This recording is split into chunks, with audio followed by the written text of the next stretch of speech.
traveling with Prime Minister Modi. I'm changing the contours of this conversation now. You've been speaking about meeting him when you were an ambassador, and he came as a visiting chief minister, and that was sort of a view from the outside. What's it like now from the inside? What does Team Modi do that includes you now while planning for such high-stakes meetings, for example? No, so what's the question in a sense? I mean, what is the process, or what is it like? What's the process? What is it like to be? Well, look, I mean, you know, he's been able to establish a lot of personal connections with a lot of world leaders. They're reciprocating and saying that he is an amazing leader and this, that, the other. You've seen the headlines and we've all read them. So there's that aspect of it. How much of your outreach, your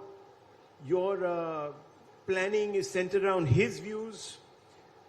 How receptive is he to the policy experts? How does it all work?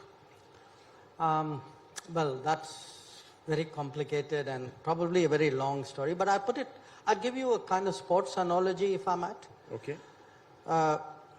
You know, even if you're a natural player, perhaps especially if you're a natural player, you have to spend a lot of time on the nets to get your game right, you know. Now, in the case of the Prime Minister, yes, I mean, he has a flair, he has an ability to connect, he has a persona, he has a view, he has a tremendous expressiveness.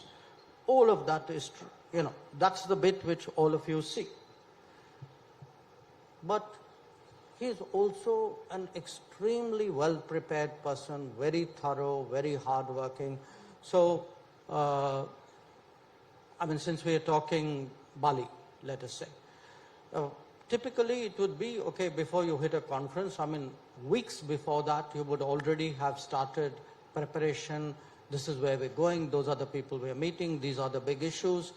So, how do you prepare for those? Typically, a lot of our time on the plane is spent, there's actually a conference kind of table on the plane. We actually, you know, sometimes people ask me, so why do you look so tired getting off a plane? Mostly because a lot of it is spent on that conference table. And I actually like my sleep. And